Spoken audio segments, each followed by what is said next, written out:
Bonjour à toutes et à tous. Vous avez vu? Ça, c'est du montage de délignage, hein, et fait maison. Devinez un peu à quoi il va me servir. Eh bien, à fabriquer des diamants. Oui, vous avez bien entendu, des diamants. Des diamants en bois, bien sûr.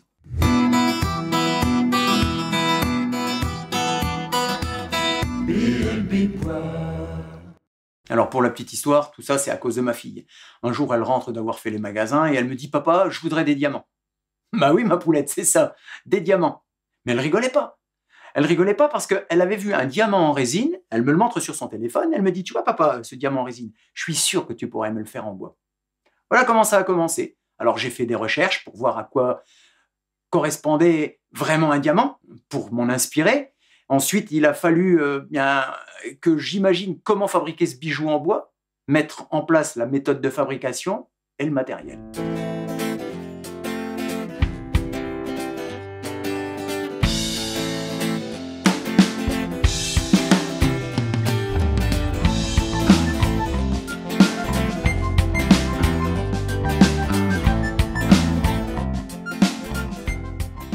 Alors, dans un premier temps, il va falloir passer d'un carrelé à un octogone. Un carrelé, c'est une pièce de bois allongée de section carrée, d'où son nom. Alors, pour commencer, il va bien falloir corroyer vos carrelés de manière à ce que les faces soient bien dressées et d'équerre les unes avec les autres. Soit vous avez le choix, comme moi, de les faire avec une dégauchisseuse raboteuse parce que j'en ai une, soit vous achetez vos carrelés chez un professionnel du bois ou sur Internet. Il en existe de taille et avec des essences différentes. Alors pour déligner le carrelé en octogone, il va vous falloir une scie circulaire sous table et un chariot à déligner comme celui-là. Alors je dis comme celui-là parce que bien entendu, il va falloir adapter votre chariot à déligner en fonction de votre table avec votre scie circulaire sous table. Alors j'ai bien essayé avec le guide parallèle et la lame inclinée, mais ce n'est pas assez précis. Il faut absolument que l'octogone soit parfaitement régulier. Obligé. Pour pas que cette vidéo dure des heures, je ne vais pas vous détailler la fabrication de ce montage de délignage. Alors pas de panique, hein. Je vous ai écrit un article dans le numéro 55 de Bois Plus. Vous avez toute la fabrication en détail, les plans des montages de délignage et de coupe d'angle. Alors maintenant, ce que je vous propose, c'est de voir comment on va transformer un carrelé en octogone. On y va? C'est parti. Vous pouvez tracer l'octogone sur le bois de bout de votre carrelé coupé d'équerre. Mais franchement, c'est bien plus simple de le faire sur une feuille de papier ou un petit panneau de contreplaqué, ou même de vous servir du logiciel SketchUp. Dites-vous bien que ce tracé va nous permettre de connaître des dimensions indispensables pour le délignage de l'octogone. Donc, qu'il soit sur du papier ou du bois, ça n'a pas trop d'importance. Partons sur un octogone avec un carrelé de 55 mm par 55 mm. La valeur de la face horizontale basse plus celle de la face en biais en bas à gauche nous donne 38,9 mm, ce qui nous laisse 16,1 mm de valeur de biais en bas à droite et 16,1 mm de valeur de biais en bas du côté droit du carré de 55. Vous allez déligner le carrelé pour le transformer en octogone. Il sera contre le guide parallèle et sur le plateau du chariot de délignage. Et bien dans l'idéal, la valeur de 38,9 mm, ça sera celle comprise entre le guide parallèle et la gauche du passage de votre lame de scie circulaire sous table. Et les 16,1 mm en bas du côté droit du carrelé, eh bien, ils vont correspondre à la hauteur minimum de la sortie de votre lame par rapport au plateau du chariot. J'ai enfin trouvé l'astuce pour avoir un octogone avec des faces parfaitement identiques. Et vous savez quoi les amis? Je vais tout vous dire. L'idée, c'est de réduire de 2 à 3 mm la valeur de ces fameux 38,9. Passons donc cette valeur de 38,9 mm à 37 mm. Ce qui va nous décaler l'angle de 45 vers la gauche, pour un nouveau passage de lame et une hauteur minimum de sa sortie de 18 mm. Bon, maintenant, on passe aux choses sérieuses. Direction le délignage. Et comme d'habitude, en toute sécurité. Ben oui. Donc, première chose à faire, je débranche la scie circulaire. Alors, pour desserrer le guide parallèle, il suffit de dévisser les 3 écrous papillons. Et avec un réglé, je vais venir ici mettre 37 mm entre le passage de la lame et le guide parallèle. C'est super simple, c'est où la lame est passée dans le contreplaqué. Donc je me positionne à 37 mm. Je serre un petit peu mon écrou papillon. Et je vais venir ici me mettre pareil à 37 mm. Je serre l'écrou papillon. Vous vous rappelez des 18 mm? C'est la hauteur minimum de la sortie de la lame par rapport à la surface de votre chariot de délignage pour un carrelet de 55 mm. Et pour être sûr de déligner correctement toute l'épaisseur voulue, on va remonter la lame 2-3 mm de plus. Attention, il va bien falloir régler les 21 mm par rapport à la partie la plus haute de la lame. Bon, maintenant que vous avez réglé la valeur de la sortie de votre lame, la position de votre guide parallèle, il va falloir réfléchir à la tenue et le maintien de votre carrelet. Hors de question de vous servir d'un poussoir et encore moins de vos doigts. Pour travailler en toute sécurité, vous n'avez qu'à vous inspirer des 2 presseurs que j'ai fait. Bon, je vous avoue que j'ai passé plusieurs jours pour réaliser ce chariot de délignage. Mais ça en vaut vraiment la peine parce que ce chariot-là va vous permettre de réaliser plein d'autres usinages différents. Alors, petite astuce qui va vous faciliter la vie. Notez avec une craie à établir des chiffres 1, 2, 3, 4, à peu près sur la moitié de la longueur et de l'épaisseur de votre carrelet. Alors, pourquoi à peu près au milieu? C'est-à-dire que quand il va devenir un octogone, il y a des parties qui vont partir, les chiffres seront toujours visibles. J'ai tiré le chariot de manière à ce que la lame se trouve à peu près vers l'avant du chariot. J'ai fait des cales qui vont, vous voyez ici avec 2 encoches qui vont venir se poser par-dessus les 2 vis, qui ne toucheront pas le carrelet bien entendu. Donc je vais positionner mon presseur à peu près vers le milieu de ma pièce de bois. Je vais ramener ma pince contre le presseur et je vais choisir le nombre de cales en fonction de la position que je veux. La 2 grosses cales, ce serait un peu trop. Donc je vais mettre une grosse cale et une moins grosse en épaisseur. Et je vais me donner une pression sur le presseur. Donc appuyez quand même assez fortement. Ne lâchez pas la pression et serrez vos vis papillons. Voilà. Maintenant, vous voyez que la pièce de bois ne peut pas remonter. Elle est bien calée. Je plaque ma presse contre le carrelet. Et je viens serrer mes 2 écrous papillons. Alors, pour protéger ces 2 espaces de travail, je vais positionner un capot d'un côté, un capot de l'autre. Et franchement, 2 petites presses à manche, c'est suffisant pour les maintenir. Je les serre au guide.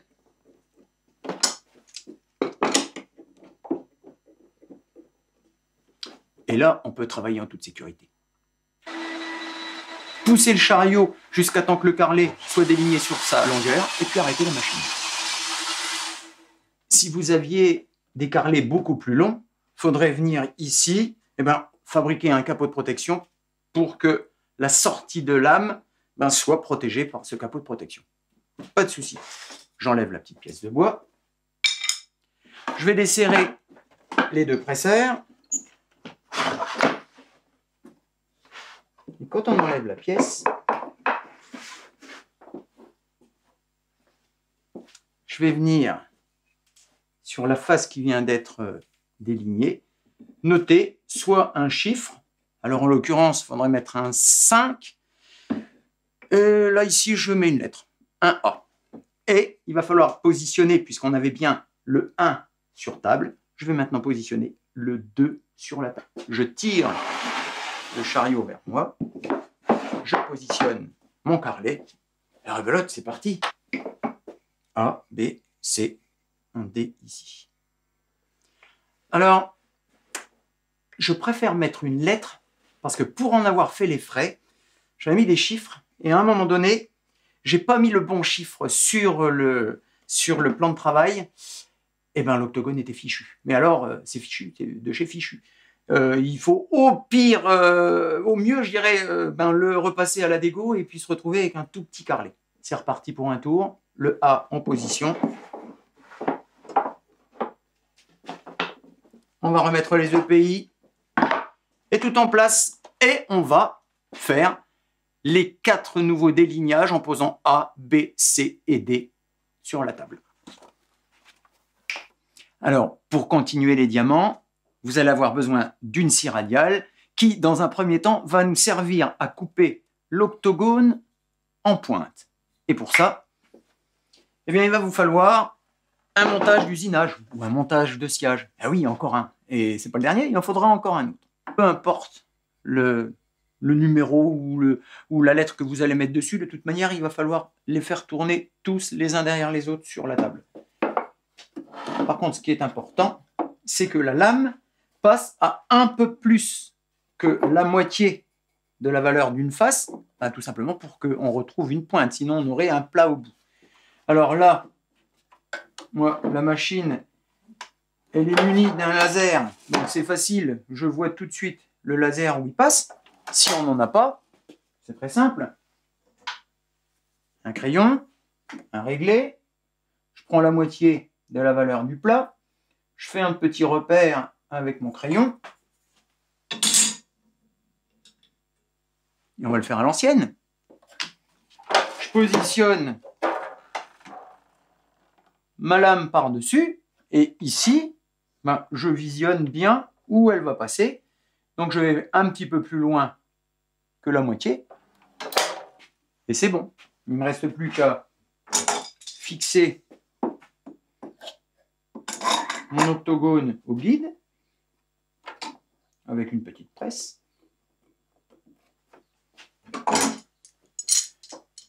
Le montage au guide de ma scie radiale avec 2 presses.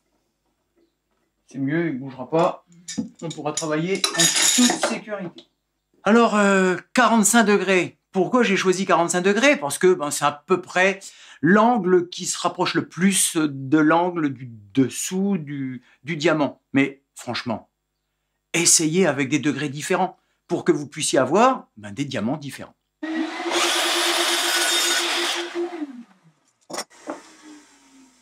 Voilà une première face. J'étais comme ça.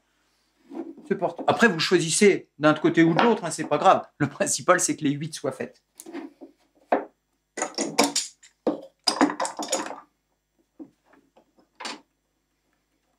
Toujours bien en contact avec la butée. Et c'est reparti.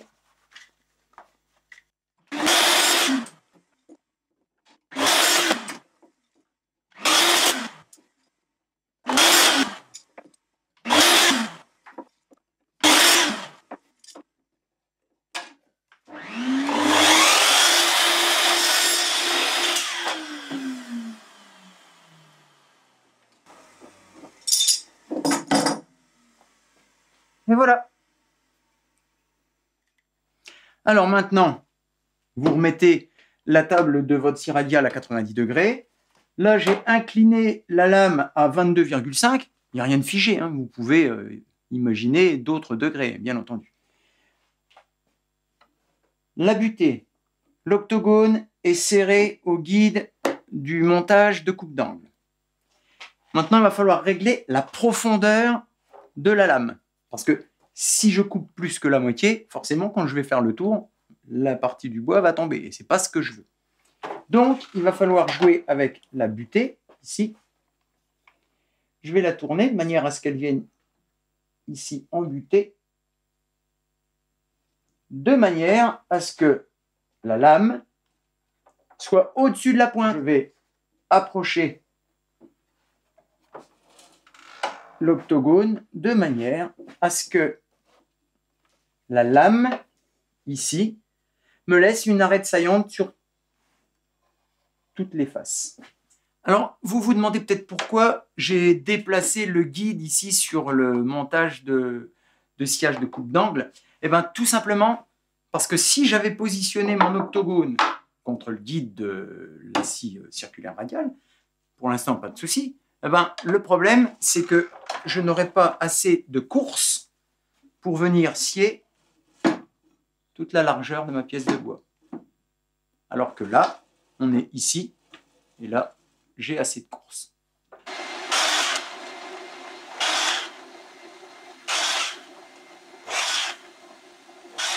Je regarde, moi, la valeur de ce que j'ai coupé, là, en profondeur, ça me plaît pas, c'est pas assez profond. Je vous explique pourquoi je trouve que c'est pas assez profond.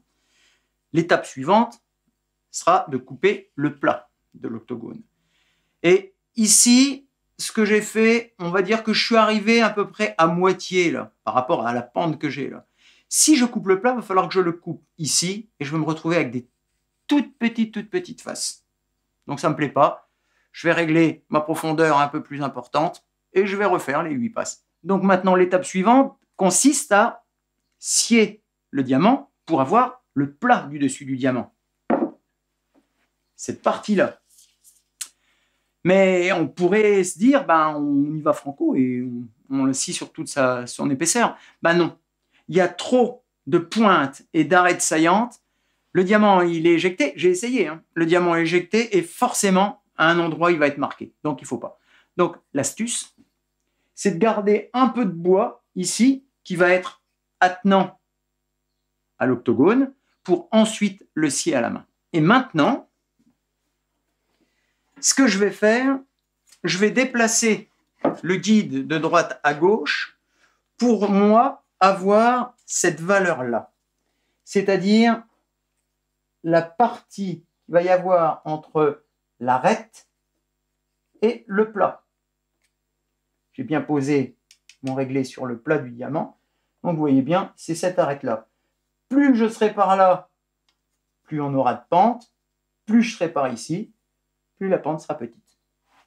Là, c'est à moi de choisir ce que j'ai envie d'avoir. Je regarde ici, et puis je vois où va passer ma lame. Quand vous avez choisi l'emplacement, vous mettez l'octogone contre la butée et vous le serrez au guide. Vous sciez un premier passage et vous faites tourner l'octogone sur toutes ses faces en gardant toujours l'arrière de l'octogone en contact avec la butée. Alors, je vais maintenant poser le côté gauche de ma scie japonaise contre le plat du diamant, le dessus du diamant. Ici, on voit bien qu'il n'en reste plus beaucoup. On pourrait quasi le casser si on tapait fort dessus. Et avec ma main gauche, je vais garder juste pour le maintenir.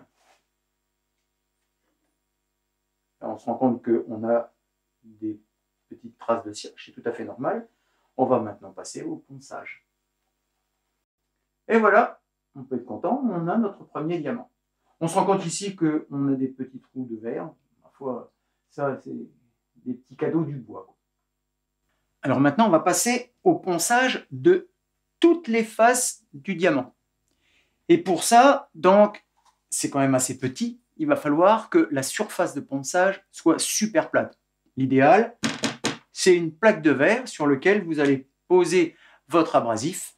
On va venir poser, on va commencer par le dessus du diamant, le poser bien à plat et je vais faire des mouvements circulaires jusqu'à temps qu'on ne voit plus de traces. Et maintenant, il va falloir que je fasse toutes les autres faces. Alors, pour ça, pour celles qui sont sur, on va dire, les faces du diamant, les petites faces du diamant, et on va voir après qu'on peut encore en faire d'autres. On va les appeler les facettes. Pour l'instant, je vais poser la face du diamant bien à plat dessus, et je vais faire, en y allant délicatement, ainsi de suite. C'est pas la peine de forcer, n'appuyez pas trop fort dessus. Si vous appuyez trop fort dessus, l'abrasif va vous retenir le geste et vous allez forcément toucher les arêtes. Et pour les petites faces, eh ben, ça va être la même chose. Je viens en appui, un peu comme si je posais le biseau d'un ciseau sur ma pierre. Et je vais venir délicatement faire toutes les faces. Et ça marche aussi bien si vous faites avec un gros diamant, un moins gros, encore un moins gros, et un tout petit. Alors, on pourrait s'arrêter là, hein. En tout cas, pour ce qui est des petits diamants, c'est pas la peine d'aller plus loin, ils sont très beaux comme ça.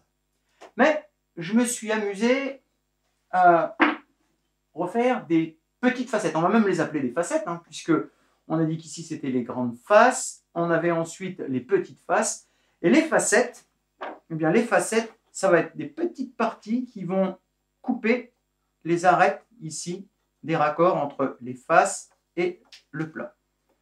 Je vous montre tout ça, rien de bien compliqué bien entendu. Sauf que, il nous faut un troisième montage d'usinage. Promis, c'est le dernier. Je vous explique ça.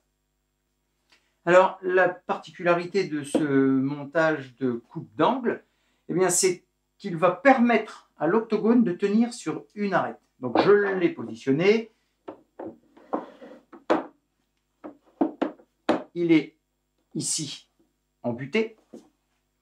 Avec ma presse à levier, je vais le stabiliser dans le montage. Il est bien maintenu. Je l'ai réglé de droite à gauche de manière à obtenir la facette que j'ai envie. En tout cas, on va voir ce que ça va donner. Alors, l'idée, c'est que la lame, je vais essayer de vous montrer, c'est que la lame va couper ici, en biais, une partie de l'arête. Ce qui va nous donner cette partie-là qui va être enlevée.